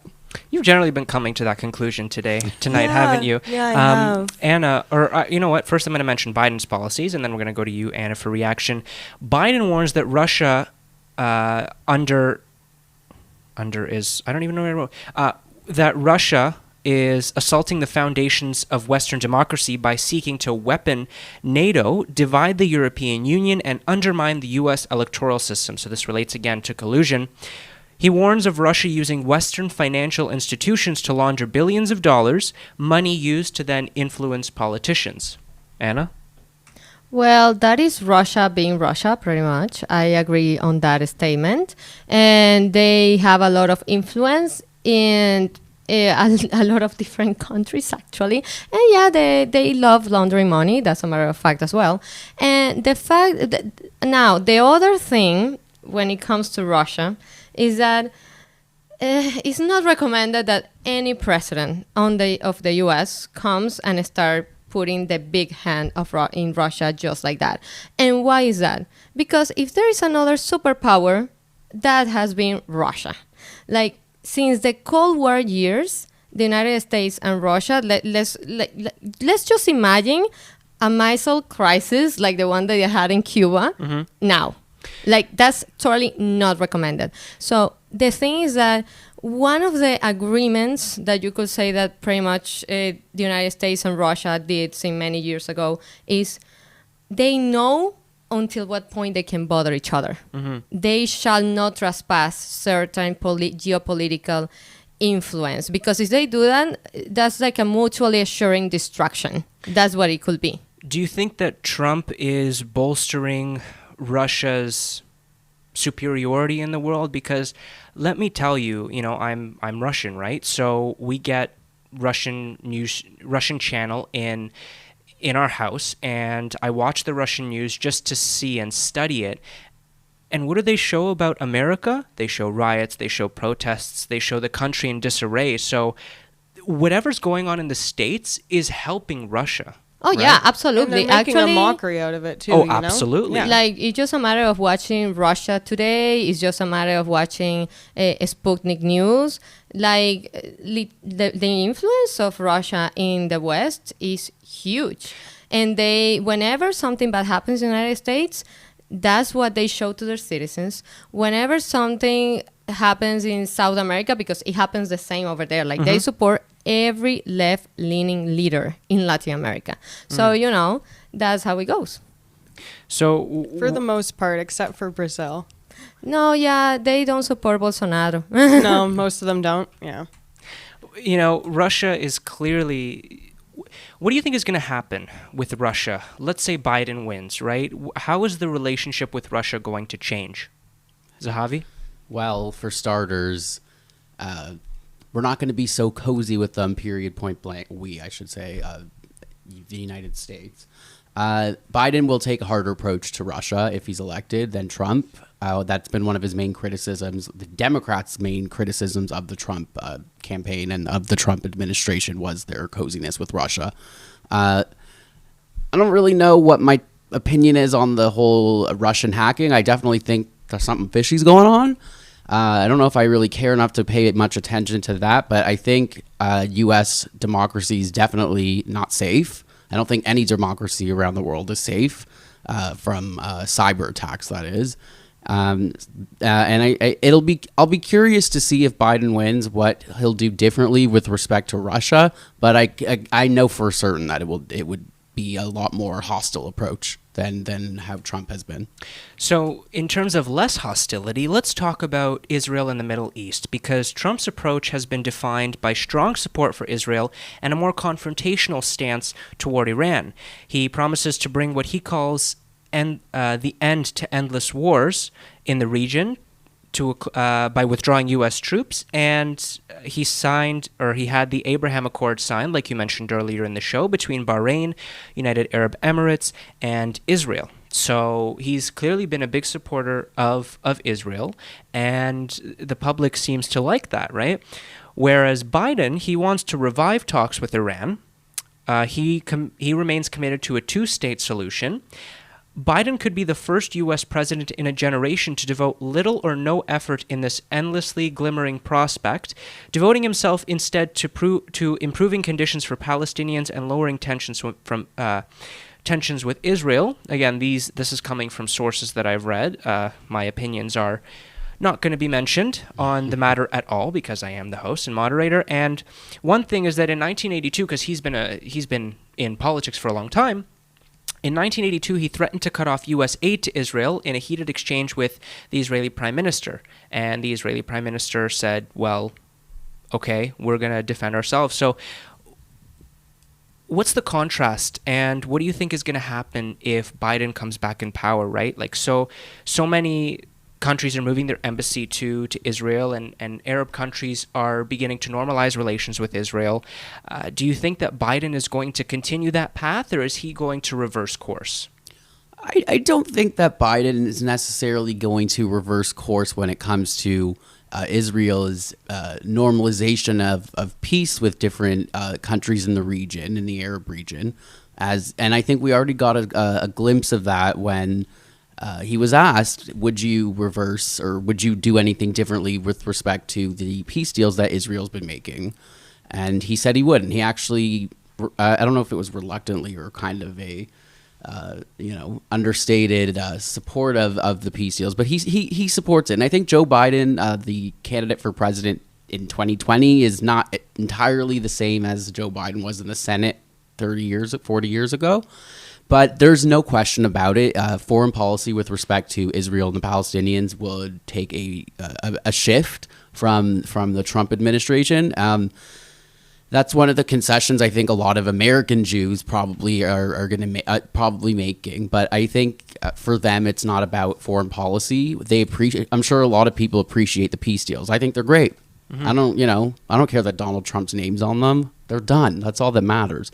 And but I think the hostility towards the Palestinians that you saw from the Trump administration was largely at the. It came from a personal and close relationship with Bibi Netanyahu, who is a polarizing figure in Israel himself. So, I'm not sure if. I mean, obviously people can change, right? But when you have a president, a candidate of presidency who did that in the past, even if when it's like in the 80s, and you have a Democratic Party that is becoming more and more left-leaning, and left-leaning people don't like Israel, and I think there might be some interest in play, and I will be like... But there's a lot of people, if I may, there's a lot of people who, from a liberty perspective, believe that the United States should not be footing the bill for Israel, which is not a position I share, but I happen to know a few people that consider themselves libertarians. They live in Israel, actually, the two of them.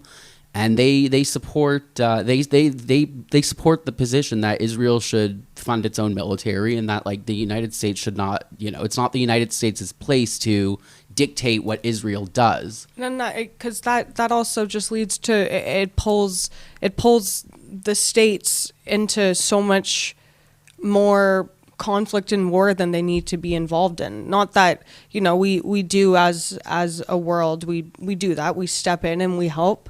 But just the ongoing conflict that this now leaves the U.S. in, like I can agree with that it shouldn't be America's responsibility to be funding a war, essentially. But I think with respect to Trump's moving of the embassy I don't think anyone else had the balls to do it. Because everybody said it. They would. Bill Clinton said that he would. Bush said that he would. Obama said that he would. Nobody else did it. Even in Canada, Stephen Harper, I think, indicated that he would. Actually, it was only after Donald Trump that it became party policy for the Conservatives. I don't think you'll see this with the Liberals, certainly not. Bolsonaro in Brazil said he would do the same. And also like there was a Latin American country, I forgot, I don't know if it was Paraguay, but they actually moved the embassy to Jerusalem as well. It's all these like small, like Micronesia and all these sort of obscure like vacation-y Caribbean places that you never would think of that are moving their embassy. But it's still a ripple effect and a positive one in my opinion. Do you think it's because they just want to feel relevant? Perhaps. Okay. Well, we don't have enough time to talk about North Korea, unfortunately, because we have to check in once again with the results. So, Anna, please pull up the results. What's going on? Okay, so Trump is gaining again. 131 delegates for delegates. It's a very delicate subject. Delegates for Biden and 108 for Trump. We're now getting some results out of Utah and Arizona. What's going on there? In Utah, Trump is 55.9%, Biden 40.7%, and in Arizona, Biden is 53.7%, and Trump is 45%. But again, things can change, right? What's going on in Nebraska? The second congressional district is the one that usually is the swing one. The other two are staunch Republicans. It's the second one that's the one you want to look at. But what's going on there? Can you explain to our viewers? Like, I don't understand why they're different. Like, Yeah, why are there squares? Okay, I know how it works. So in certain states, so I think just Maine and Nebraska, how they award their electoral college votes is by congressional district. So however each congressional district, I believe, has one electoral college vote in Nebraska's case. So the second congressional district is usually the one that's the battleground, whereas the other two are usually pretty red. So that's why you see sort of like boxes for one, whereas the rest of the other states are shaded one color altogether. yeah, Maine too. It's a weird thing because the U.S. gives the states so much power to do everything, which in my opinion is wrong, because I think there's just a lot more centralized control, and it's more effective and efficient when it's the federal government. But yeah, it says Delaware just elected the first transgender state senator. Wow, good for them. Interesting. Delaware is a pretty blue state, but still historic nonetheless. Exactly. There's just I wanted to just read a question in the comments from Marshall. He says, do the panelists think that Trump's outreach to Black and Latino Americans has been effective? Well, we're not going to answer that just yet, because we are going to be talking about come social. on. It's a good question, though. But you know what? I'm a little mistaken, because guess what? Social policy is happening right now. So you know what? Go ahead and answer that question, please. So can you make the question again? Yeah, so it's, do the panelists think that Trump's outreach to Black and Latino Americans has been effective? I would say that in some aspect it has been. And why? Well, when it comes to Latin Americans, you need to think that many Latinos are different. Like, the Latin American living in New York City doesn't have the same perspective as the Latin American living in Arizona or the Latin American living in Florida. In the case of Florida, you get a lot of Cubans and a lot of Venezuelans and even Nicaraguans or Colombians who really, many of them don't support left-leaning policies because of their past experience with all this left in their countries. But you get also the Latin American who thinks that the Democratic Party is going to defend the immigration, is going to make life better, is going to, improve their life conditions.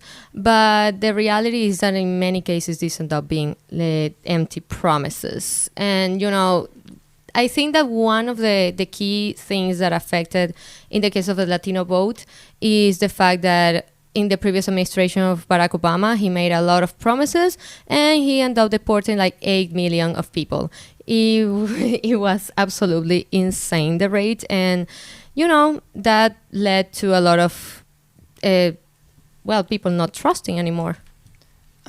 Just looking at the comments, I don't know if we can pull that up on Anna's computer or I can look into them quickly, but it's we will in a bit, but yeah. it's just something you want to mention it. Yeah, so it's apparently so the results we've been looking at aren't I'm looking at the New York Times, which is what some people have been commenting. It seems to be the most accurate. Someone was saying that the Google default it shows results. It shows Associated Press, which is what I was looking at initially. Okay, so when we come back to our results update, we are going to be looking at the Associated Press results, because I guess NPR was not doing us justice. But again, we're not going to go to CNN or Fox because we're trying to remain unbiased.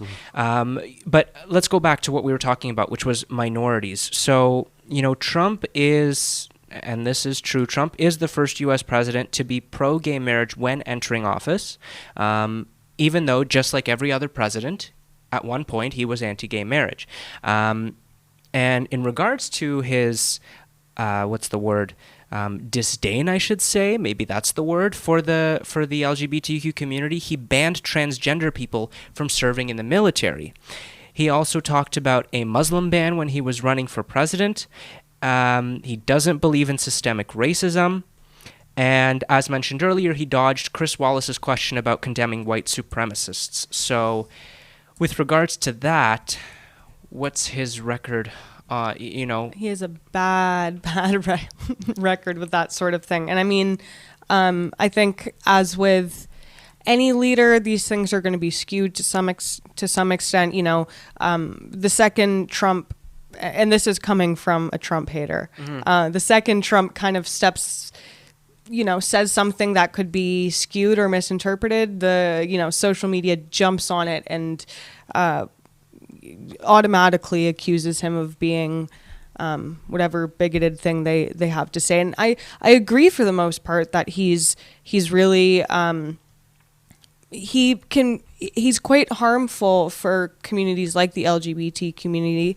And I mean, there are so many minorities that support him. So I have a bit of a hard, because I always was under, you know, the perception that he wasn't there for Latinos, he wasn't there for African Americans, but when you do look at the numbers, he does actually have quite a few fans from those minority communities. And it's very interesting because, first of all, Anna, you are from the Latina community, and you support Trump's policies, whereas Zehavi, you're part of the LGBTQ community, and you don't my support. dad's not watching. Oh.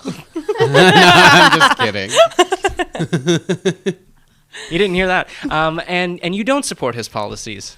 Look, I have to say, Donald Trump, I don't get the sense that I don't think he actually cares if you're gay or not. I think, you know, it's definitely been a step forward in terms of where the Republicans are with respect to gay rights. But I think a lot of his policies that he's enacted with respect to the transgender ban I think that has to do a lot with appealing to Mike Pence's base of supporters. Mike Pence is a very social conservative. Mike Pence represents... He still supports conversion therapy, doesn't he? He does. He's very pro-life. I think he's made Trump more... I don't think Trump was actually pro-life to begin with. He used to be a very big supporter of the pro-choice movement. Yeah. He used to be a Democrat. That's right. He used to be a Democrat. And then, according to him, I mean, he only ran because Obama and Biden did a bad job. But I won't make any accusations, but I'm sure Trump has, utilized the abortion system before, I will say. So he's against it now, but I can say that I wouldn't be surprised. That's a hot take. I don't know if I'm going to go into that. I don't know if I'm going to open that can of worms. Yeah, but you bring up abortion, right? Mm-hmm. And Right. that's something that we have to talk about because Trump is pro-life, and an August Pew Research Center poll found that 46% of Trump supporters and 35% of Biden's supporters say abortion is a very important factor in how they'll vote this year. Biden is a Catholic and struggles with abortion, says he's pro-choice, but federal funds should not fund abortions. He says we will protect a woman's right to choose and fight to keep access to abortion legal. And he did say that he would withdraw Trump's nominee if he were to get elected, if she did not get elected. So do you think that Amy Coney Barrett is going to reverse Roe v. Wade? Do you think that she's going to have a huge influence on abortion laws in the States? Because it's so important. We just did an episode on abortion. Anna, thoughts? Like I said in the previous episode that we had, I don't think she's going to, if she had already said that she's not going to let her personal belief affect her decisions, then she's not going to do it. Something that I wanted to mention, though, is that the President Trump approved the Born Alive executive order. And basically, that states that if a baby that was aborted is alive, then the doctor has the obligation to save that life. That is something that, honestly, I totally agree with. Like, I'm particularly pro-life with certain exceptions. I already mentioned that in the previous episode. But, if you get the baby alive, what should the doctor do in that case? Like, the answer is very obvious. So, that's something that actually people who support abortion, who is opposing abortion, they see this and they say, you know what, I can feel identified with these kind of policies. Now, we do have a comment from Marshall. He says Pence does not support gay conversion therapy, and Sam says that you can't be... Where was the comment? You can't be Catholic and pro-choice. Yeah, actually, that's like a fake Catholic in my perspective. You think? Yeah. So you have to be pro-life to be Catholic, but I mean, doesn't religion have its nuance? Can't you support certain things and not support other things? Yeah, of course, you can support certain things, but you know, like when you go directly against the doctrine, it's like when it comes to abortion, that's one of those things where the church is very, very like on point. Like there's no gray area. So do you think that things are going to be changed in regards to abortion law in the States? No, if she leaves her personal beliefs behind, because you need to separate government from church. But the world has become such a politicized place that people insert their views. I personally don't think she's going to either. She claims to be a textualist, which I think I think that the literal definition of that is she's, her interpretation of the law. Let me just get that out. I don't think she's gonna change any laws, especially Roe versus Wade, but.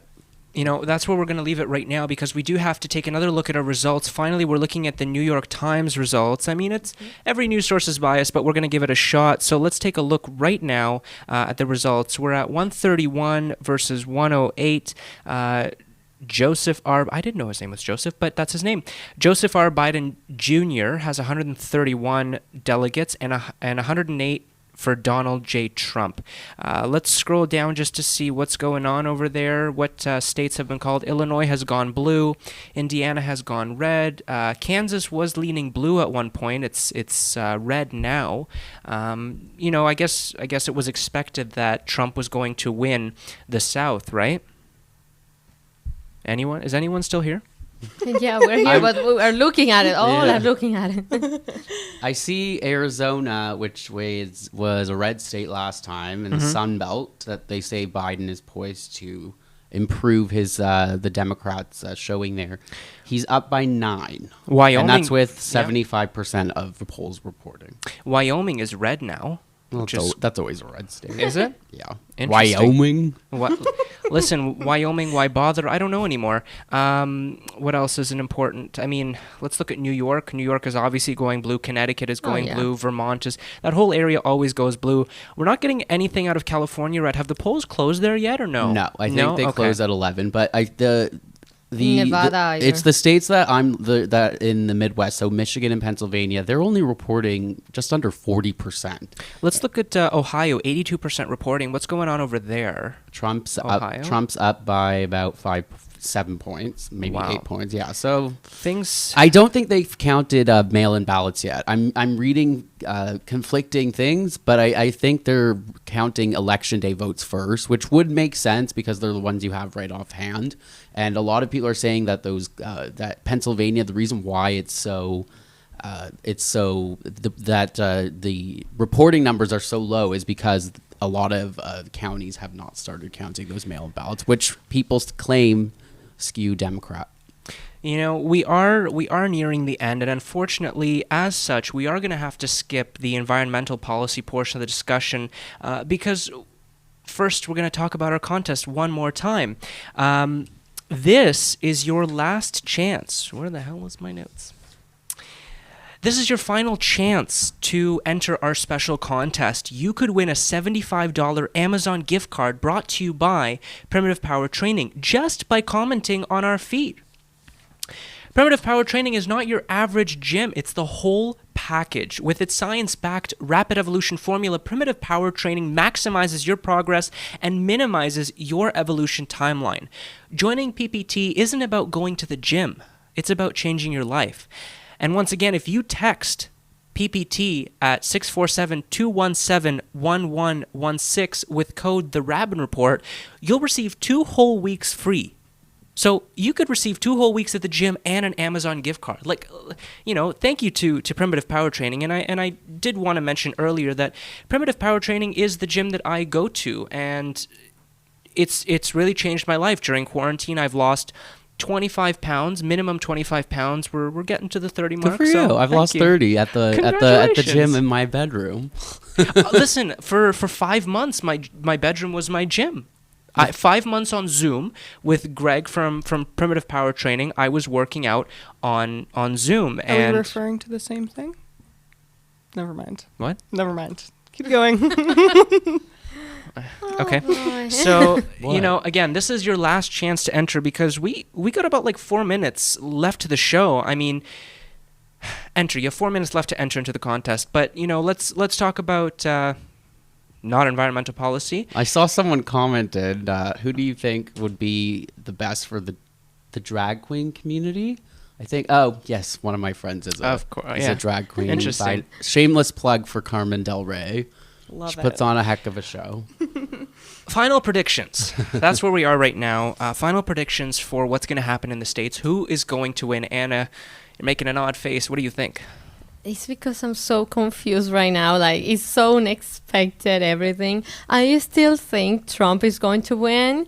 But once again, like, even my predictions were like, there was a really close gap between each other. So, that's my guess. And Christina, what are your predictions based on the results that we're seeing? The thing is that we saw numbers like this last time where Clinton was in the lead, and that wasn't what ended up happening. Mm-hmm. So I'm just so hesitant. But at this point in the night, like, it was already looking like Trump was going to win, which it looks. Yeah. People are saying that's how it looks now. But first of all, the West Coast hasn't even come in yet. Wisconsin and Michigan and Pennsylvania are not even halfway through the precincts reporting. So, and I think that's largely because of the mail-in ballot. So I was always under the expectation, and I think a lot of people were, which because of the rhetoric, was that Trump would do well with the election day voters, which it appears he is. But I think my prediction from Biden blowout, I still believe Joe Biden probably has the upper hand, but it is definitely going to be a lot closer.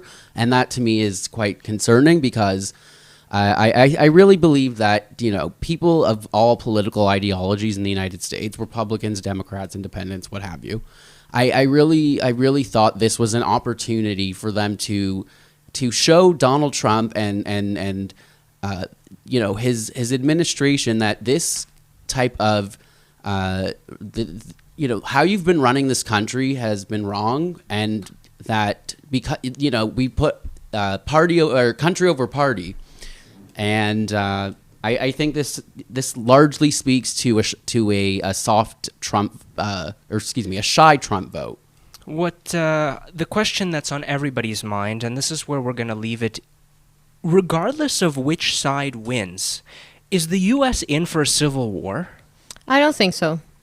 I don't think so. That's something like when Trump won the last time, everyone was going crazy and everyone thought that was going to be the end of the world. Everyone thought it was going to be the end of the United States. And the United States is a country with strong institutions. Like, the United States is not a banana country, and they certainly are not going to head into a civil war. That's my opinion. But what does it say about the United States situation politically, socially, emotionally, that stores are boarding up their storefronts because they're worried about riots? Riots can happen, and riots have happened, but just like have happened in the past, they pass by. And Tamar made a comment. She said, "Riots, not war." So, I think if Trump is reelected, it's gonna be messy, but. I don't think in the history of my lifetime, watching presidential elections, have there been such preparations to protect public infrastructure and maintain order. And I think that's largely credited. I think Donald Trump is he's a divisive president. He's a divisive person. I don't think he's 100% responsible for the political division in the United States, but he's certainly contributed to it. And if he's reelected, unfortunately, I think it's only going to get worse. And I think he's only going to be more radical and extreme and unhinged because he does not have to win re-election again if he does win re-election this time. But I think I'm reading that a lot of big cities in Georgia, like Atlanta, are not really. They still have not reported a lot of those polls that would definitely favor Democrats. So I think it's it's still early. It's 11 o'clock, so it's late in most people's heads. But we didn't even know the winner of the U.S. election last time until 2 in the morning, and that wasn't with mail-in votes. It's true. I mean, and again, we're not going to know the winner for at least for a day or two in this particular case. So once again, final predictions: who's going to win? Christina. I hate to say it, but Trump. I hope that Anna's right and that I'm gonna, get a really nice surprise and it's not gonna be him. But I'm saying Trump. Anna. Trump. And Zehavi. I still think Biden's gonna Still eke it think out. Biden. I still think Biden's gonna eke it out. And I say this, I know if I'm wrong, I'm gonna be eating crow, but because and I'm gonna owe a person $50, but it's still early, and that is the key thing to say on an election night when you're not really sure what to think. I Yeah. already have a couple of news actually with headlines and polls, and I'm going to keep them just to see how they age. Interesting. Yeah. Well, again, like normally I would say my prediction, but I'm in a position where I truly don't know who will win. It's such a situation that Joe Biden that- just swept the West Coast as expected. But what states? Let's check out the California, chats. Oregon, and California, Washington. now he's at 209. So he's getting closer to 270. Let's look at the results. We're looking at it right now. He's leading in Iowa. Washington, Oregon, California, all have gone to Biden. That was expected, wasn't it, though? Yeah. Yeah. Yeah. But I think that'll close the popular gap margin with California especially. That's how Hillary won, was because California has such a heavy population and it's very heavily Democrat. So I think Joe's about 4 million votes behind. I think Wow. you'll see that. Well, You'll well, see that close. Look at the results right now. 205 delegates for Joe and 112 for Trump. I mean, Joe was just at, 138? And Trump was at, 108? And now Joe has gone up by at least 100 delegates just by sweeping California. those. Yeah. So, I mean, that's where there's 221 remaining, right? Kevin Gomez says, "I don't believe myself that Biden's going to win." I don't know. I don't know. This is like, if Trump wins, this is a complete mockery and a complete rejection of the polling industry in the United States as we know it. I think they will completely lack any credibility to move forward if Trump wins. But that's what happened last year. Newspapers were printed that said, "Hello, Madam President," the day of, right? And she didn't win. I so feel people like expected that to obviously repair itself based on how they made errors in the polling because they didn't look at it closely state by state. They based it off of the national voting. But I think it's also polling. Just polling clearly doesn't always work because people, expect the unexpected. You think something's not going to happen, and it happens. I mean, not to go so dark, but World War II, I mean, Jews didn't expect for the Holocaust to happen, and things happen. So not to compare these two things, but it's just, the point is you can't say something isn't going to happen because There's always a chance. This year has been full of unexpected. So Yeah. I think, which is why I don't think it's completely unexpected that Trump is doing better than expected. I don't want to go as far as say Trump is winning because he's not winning the electoral college vote, but look, still lots of time. And, that's where we're going to leave it for tonight. That concludes our U.S. Election Special 2020 episode. Thank you so much to everybody that tuned in, that voted in our Instagram poll, and that commented on our live feed. We truly appreciate it. It's because of people like you that we're able to continue doing what we're doing, for you to hear all sides of a discussion from the perspective of young people. So many times you hear adults talking about it, and you think, well, if young people are the future, then you need to hear them talk about it. So, this is why we have the show. This is why we have our panel, and I try at least to make sure that it's balanced as it can be. Let's take a look one more time at the results before we go. Just to see where we leave things off. Oh, they're gone. Never mind. Yeah. No more results for tonight. But basically, what you still, saw. It's still basically how they were like 2 Yeah. minutes ago. So, I mean, Biden is leading by 100 delegates at the very minimum, and we're going to wait. We're going to have to wait and see how long it takes to find out who's president. And, you know- Yes, Joe Biden has considerably closed the popular vote gap. Oh, he has? Yeah, it's now, I think, just under 2 million. So he has won the popular vote. No. He's closed the Trump. I think had a 4 million popular vote lead over him before the raw numbers came in from the West.